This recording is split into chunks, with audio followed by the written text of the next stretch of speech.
Hope everyone is doing well as we've moved through and survived through this quite intense Scorpio full moon time. And now we are in the field of Sun Uranus conjunction. That exact conjunction will take place tomorrow. We're well under this energy of Sun Uranus conjunction, and this energy has been present even since that full moon that happened on Monday, Tuesday in some parts of the world. But this is the moment of, right, those are kind of like a final culmination point of revelation, right? The Scorpio full moon was a culmination point of that kind of illumination. Full moon is always a time of illumination. It sheds light on things. And Scorpio, one of the archetype of Scorpio is revealing the truth, because Scorpio is an archetype of secrets, depth, right, hidden. It's kind of like the psyche, unseeable realm, right? The Pluto rules. The modern ruler of Scorpio is Pluto, and Pluto is the lord of the underworld. So that underworld field is the home for Scorpio. So under the illumination of the full moon, it revealed something. Maybe it revealed certain emotions and triggers that we thought we cleared already, right? Some kind of an old trigger, or like something maybe got kind of shaken up under that illumination, under this Sun Uranus conjunction. But we want to know that in order for us to break through, we need to process those breakdowns and breakups, right? Kind of a theme of Uranus is breakup, breakdown, breakthroughs, expect the unexpected. So that kind of like sudden lightning, sudden triggers, sudden upsurge of emotions, right? Those kind of things may have been happening in our lives, but we want to know that is a process of energetic recalibration, even like spiritual recalibration, some kind of a force hidden in the dark, hidden in our psyche, hidden in within our subtle energetic bodies, that certain vibrational frequencies stored in our etheric body system, in our chakra. Who knows what this work is done by, but some kind of a higher force is stirring up the pot within us to kind of like, it's sorting out something, right? Because there is a lot of energy changing. Yes, son. Changing in the cosmic realm, right? Because in whatever, as above, so below, whatever is happening in the cosmic realm is stirring, and it's happening in the earthly realm as well as in our psychic realm. Because just like there is one universe that we are sharing, there is this cosmic consciousness that we all share, right?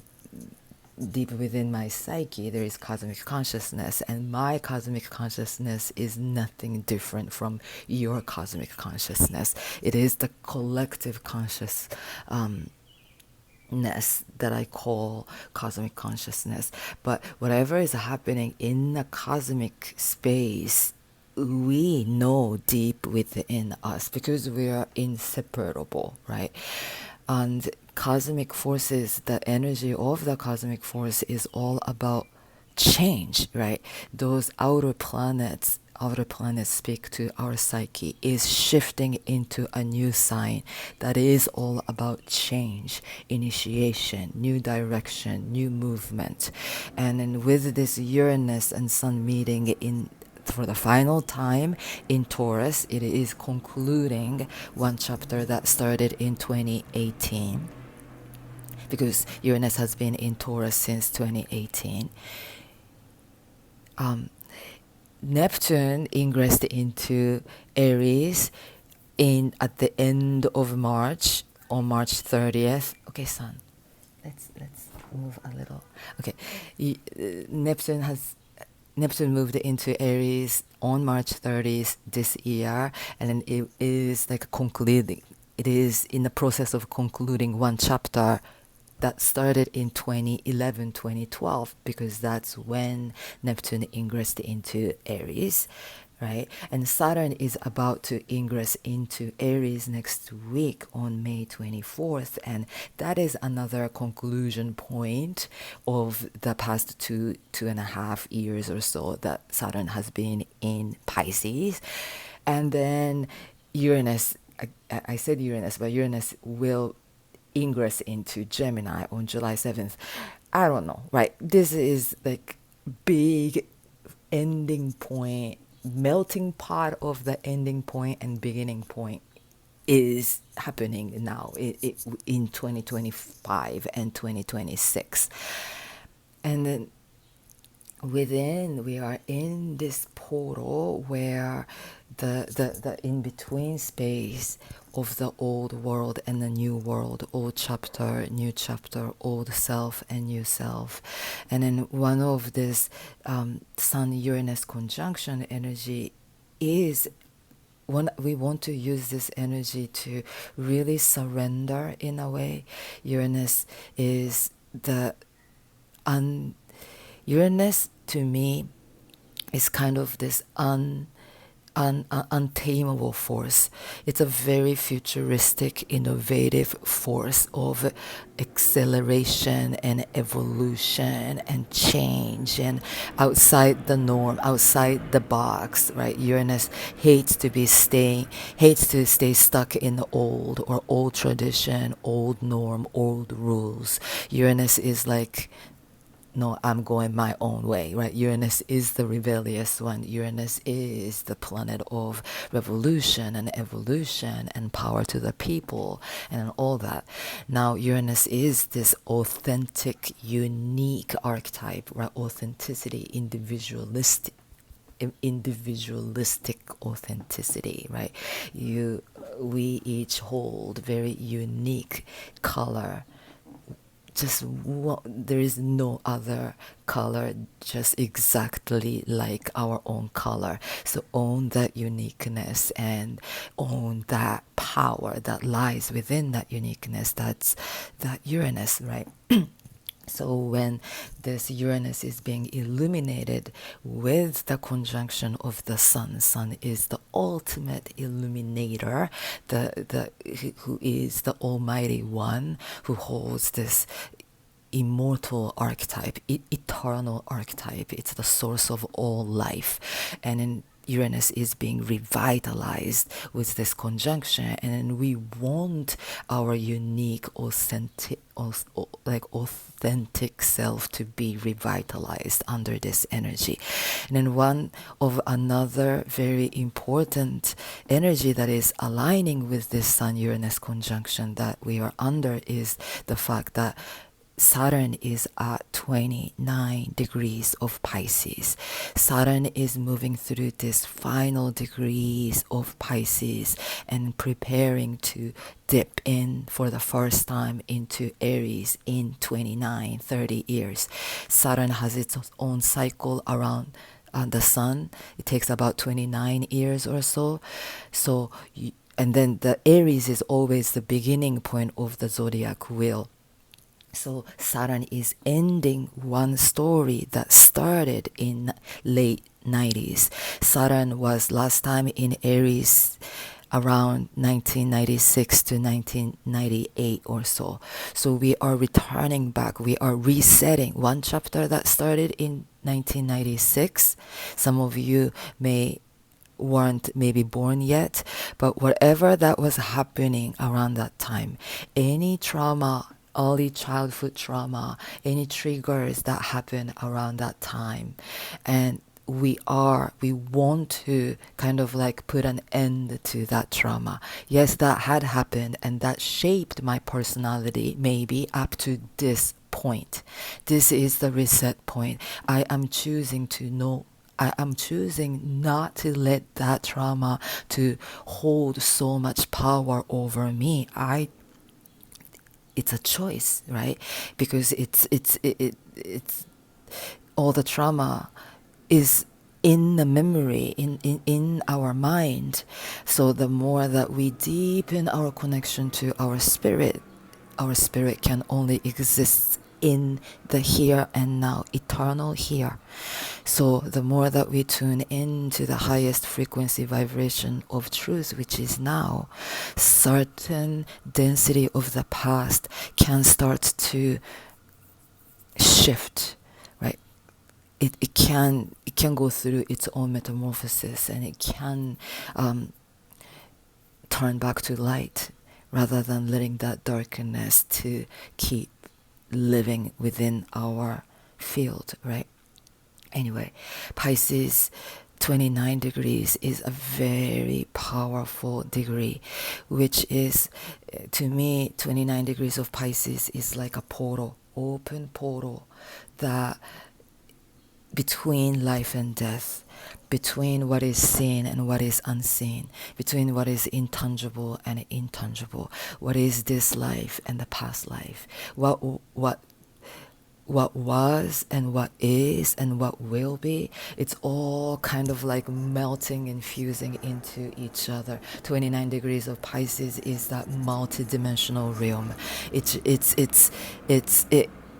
a very powerful point of dissolution. It's like a dissolving point, right? It holds that power of change. And we want to use this energy to change certain energetic archetypes that we hold within us that feels old, that feels like outdated. I've carried this pain for all those years. I've carried this frustration all those years. This specific trigger comes out of the abandonment that I experienced in my early childhood. Like we can bring those threads together, and then we can understand where our emotions and where our triggers and where our thinking patterns come from. But after understanding that archetype, we have to hold a will to break free and change it. And because we can change, we can be liberated from certain energetic patterns of the mind, because it's all in the mind, those traumas and the narratives and the stories, right? And there are different aspects of the mind. Surface of the mind is this analytical thinking mind, logical mind, right? It can be associated with the left side of the analytical brain, and the right side of the brain, or this inner psyche, creative force, right? Intuitive, like like instinctive, deep inner knowing, right? It's like the part of the mind that is functioning my heart, that is moving my organs. I'm not doing it. I'm not logically making my heart beat, but there is this deep inner psyche, the wisdom that I hold deep within my psyche, or deep within my subconscious. It is keeping me alive. Something higher and greater is keeping us alive. And the more that we kind of like dissolve into that space of trusting that deep inner psyche, trusting our innate healing system, and the more we soften and choosing to practice meditation or practice any type of a spiritual practice to let this hard shell of the mind to break, in a way, to dissolve a little bit, right? Numb the mind to think less, and then trust the flow and surrender to God or the cosmic higher realm, right? That's that spiritual practice. But I've heard a story that when the stroke happens on the left side of the brain, or on particular part of the brain, the analytical part of the brain, like everything starts to dissolve, right?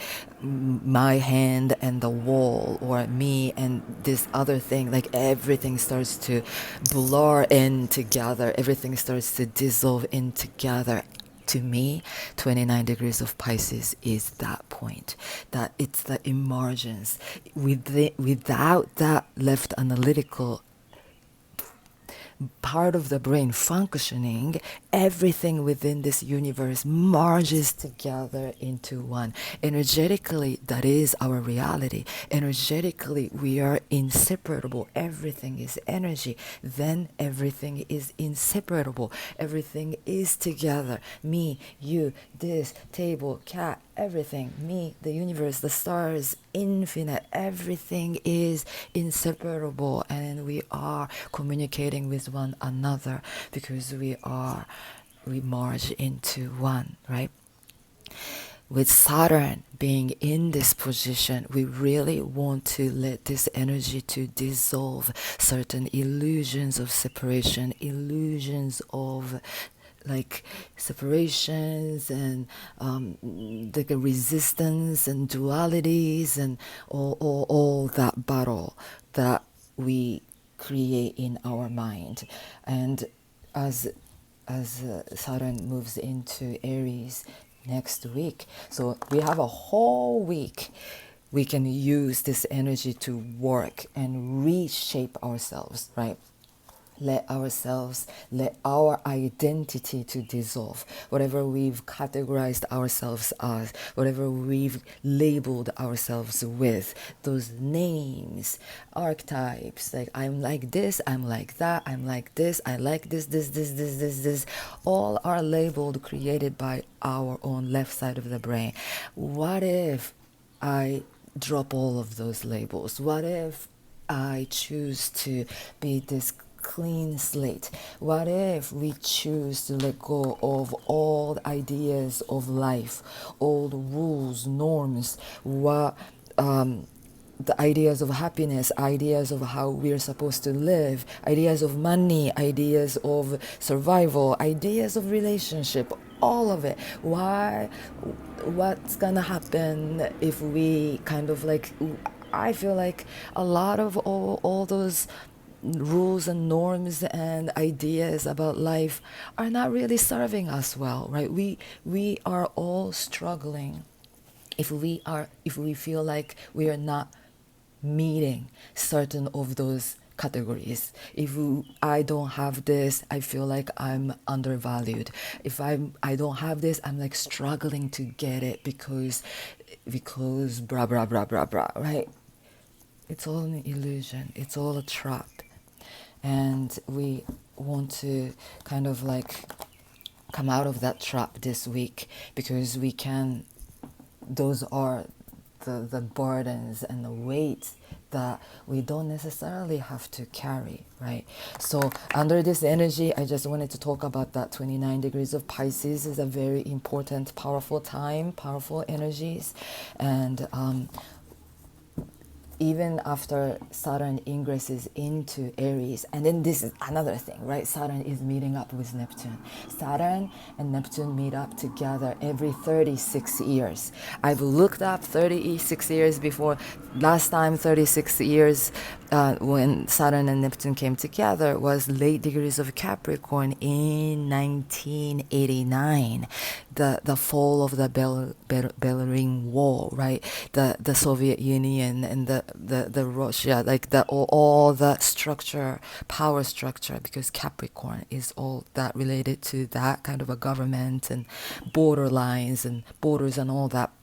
Some kind of dissolution, because Neptune is a planet that dissolves boundary, and Saturn and Neptune come together is a big boundary dissolving moment. And then even after years and years, 1800s, 1700s, I think that last time that Neptune and Saturn came together in Aries was sometime in 1700s. But no time they met at 0 degrees of Aries that I have done. I couldn't go farther back at certain point in the astrological software that I use. And then I know there is one episode in astrology podcast that they go deep with this Saturn Neptune conjunction theme, and I haven't listened to all of it, but this is the big deal that Saturn and Neptune are coming together exactly at 0 degrees next year in February of 2026. But we are already under this energy. Aries is I amness, my ego, my identity, who I claim to be, the identity of self, identity of humans, who we thought we are, who we thought what we are capable of doing, what we are incapable of doing. I think everything is dissolving. We are more than who we thought we were. We are capable of creating magic and miracles and all that. We were told magic is just a cuckoo, right? With the witchcraft, the witch hunting, we were told all the witches and all the powerful magicians got hung and burned in our history, in our human history. We all carry that trauma, but this is our time. We are claiming our God back. We are claiming our magic power back. We are claiming the our connection to spirituality and the divine field more, and then let that energy to be the focal point of our life more. Maybe this Saturn is ingressing into Aries next week, and Ceres is there. This asteroid Ceres is with Saturn right now at 29 degrees of Pisces, and Ceres will ingress into Aries before Saturn. But when Saturn ingresses into Aries, they're going to meet again at 0 degrees of Aries. Ceres is the mother archetype, Mother Earth archetype. She is the archetype of this divine power of the mother, power of nourishment, power of like nourishing our own self, self-love, self-care, caring of others, nourishing of others, forgiveness, compassion, all of that this Ceres embodies. And Ceres is this very divine feminine archetype. And then even though Saturn holds this archetype of patriarchal men, very man structure, and then I tend to call, right, Venus as she and Mars as he, because they hold very masculine archetype and feminine archetypes. But when it comes to the outer planets, all the outer planets has he in it associated. All the Greek mythology and all the Greek gods associated with Neptune or Pluto or Saturn or Zeus, Jupiter, right? But like all are male archetypes, because all those, even the history of astrology, were driven by very men philosophers and astrologers and archetypes, right? All the gurus in India, there were times that women could not practice yoga in the past. All men could only enter into ashram, right? We all have gone through that history of that. And then I'm not going against that anything, and then I'm not saying like gender free, I'm not talking about transness or nothing like that, but there is a pivotal turning point. This has to be a pivotal turning point, that all those years, thousands of years of the power, more power to men, it's the shifting point has to happen a little bit, right? So I've just decided now, not recently, like I'm not gonna start, I'm not gonna say Pluto as he or Neptune as he or Jupiter as he even, right? All the outer planets I don't think has gender in it, because they're more connected. They're more connected to the realm of the unknown, into the threshold, into the cosmic realm and beyond. The more closer to the spirit realm, there is no duality. There is only oneness of all, right? Duality is the illusionary, delusionary archetype that we get so caught up in this earthly realm of reality. Because yes, duality is required for our survival, male, female, all of that. But when we become closer to godly realm, there is only oneness and that one source that we all emerged from. So there is no separation. right? So anyway, I digressed, but I hope that, I mean, this is a very strong cosmic statement that Ceres is being present with Saturn. And then I called Saturn as this very powerful female. I'm seeing him as her, Saturn as her, as a very powerful divine mother archetype. This mother who goes through the hardships to give birth to every beings alive here on earth. Saturn can represent this archetype of a great mother, the great power of persistence and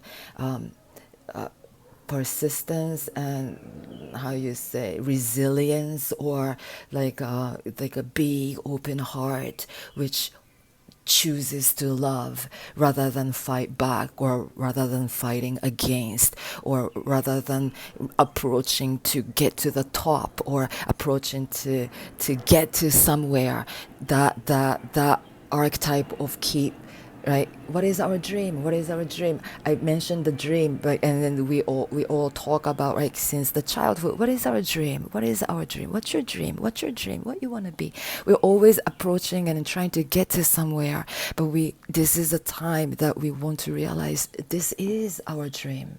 The life that we are living is a life dream come true. Like, can we see our lives through that perception and appreciate more, appreciate and embrace more, rather than being driven by that lack mentality, like something is missing, something is lacking, and we're always chasing. No, we are invited to really be the embodiment of wholeness and oneness, and really be the embodiment of that power.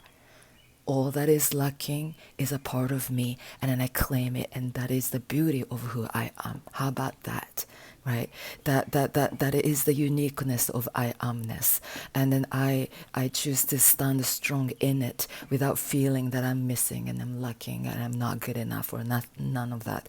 I choose not to give my power to that idea that I hold on to. King of Swords showed up. This is the point that we want to sit in our throne, holding on to that sword of truth to clear our delusions and illusions, and stay true to that higher truth, to stay true to that higher truth of we are all whole and complete.